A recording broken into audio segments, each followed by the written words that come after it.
नमस्कार, the news 15 देख रहे हैं आप। मैं हूं आपके साथ पुलकित शुक्ला। अगर मैं कहूं अकाल पड़ गया है तो आप सोचेंगे कि शायद कहीं किसी किसान की जमीन बंजर हो गई है, तो आप गलत सोच रहे हैं। यहां हम बात कर रहे हैं देश की सबसे पुरानी पार्टी कांग्रेस की। हिंदुस्तान की राजनीति का इतिहास लिखने वाली कांग्रेस को समझ नहीं आ रहा है कि अब उसका भविष्य क्या है। साथ में बेचारे राहुल बाबा का भी, जिनके हाथ में कड़ी मेहनत के बाद भी हर चुनाव में सिर्फ और सिर्फ बाबा जी का ठुल्लू ही आ रहा है। हम जो कहते हैं भैया जी किसी अच्छे से ज्योतिष से राहुल जी का हाथ दिखा लीजिए। सुना है कि जयपुर में एक पंडित ने जब मोदी जी का हाथ देखा तो उसी वक्त उसने घोषणा कर दी थी कि इस हाथ में एक दिन देश की सत्ता होगी। तो वहीं आजकल प्रशांत किशोर कांग्रेस के साथ चर्चा में भी हैं। ऐसे में सवाल उठता है कि क्या प्रशांत किशोर कांग्रेस के अच्छे दिन लाएंगे? देखिए एक खास रिपोर्ट।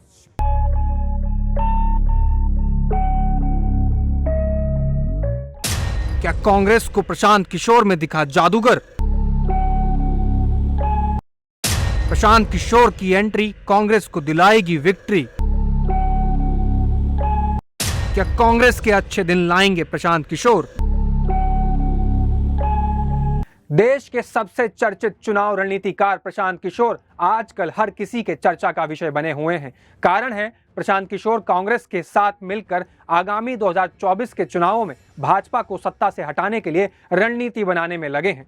अगर कांग्रेस 2024 में भाजपा को हराने का सपना देख रही है तो प्रशांत किशोर की योजनाओं के मुताबिक उसे अपना संदेशवाहक बनाना ही होगा और गांधी कुनबे को दूसरे के लिए जगह बनानी भी पड़ेगी। कांग्रेस में अब ऐसे फुल टाइमर नेताओं का अभाव भी हो गया है जो देश की नब्ज को समझते हुए उसके अनुरूप पार्टी की रणनीति को बनाते रहें।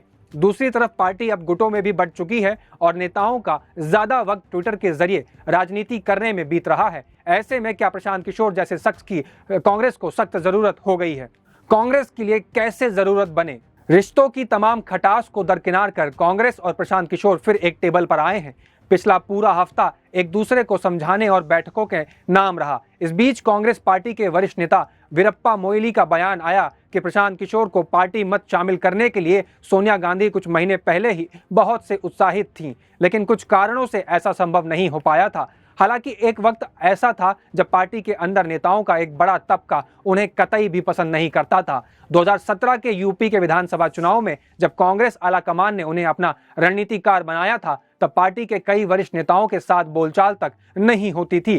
प्रशांत किशोर अपने काम में किसी प्रकार का कोई हस्तक्षेप नहीं चाहते थे, तो कांग्रेस में उनकी एंटी लॉबी को लगता था कि बाहरी कोई शख्स पार्टी के अंदर उनके एकाधिकार को चुनौती कैसे दे सकता है। लेकिन स्थितियां बदल गई हैं और अब ज्यादातर नेता चाहते हैं कि प्रशांत किशोर किसी भी तरह 2024 के लिए चुनावी कमान संभाल लें। अगर 2024 में पार्टी अपनी वापसी नहीं कर पाई तो लगातार 3 लोकसभा चुनाव की हार से उसका संकट बहुत ही ज्यादा बढ़ जाएगा। ऐसे में उन्हें प्रशांत किशोर में ही जादूगर दिखने लगा है। प्रशांत किशोर के कई गैर बीजेपी दलों के नेताओं के साथ बहुत ही अच्छे रिश्ते भी हैं, जिसके जरिए कांग्रेस के नेतृत्व में महागठजोड़ बनने के भी संकेत मिल सकते हैं। प्रशांत की भी है जरूरत। कहा जाता है कि कांग्रेस को अगर प्रशांत किशोर की जरूरत है तो कहीं ना कहीं प्रशांत किशोर को भी कांग्रेस की जरूरत है। प्रशांत किशोर चुनावी रणनीतिकार के रूप में काफी सफल भी रहे हैं। 2014 के लोकसभा चुनाव में नरेंद्र मोदी के लिए चाय पे चर्चा और 3D नरेंद्र मोदी का कॉन्सेप्ट प्रशांत किशोर का ही था, जिसने भारतीय चुनाव प्रचार को एक नई दिशा दी थी। इसके बाद उन्हें अपने साथ लेने के लिए क्षेत्रीय दलों में काफी होड़ देखी गई।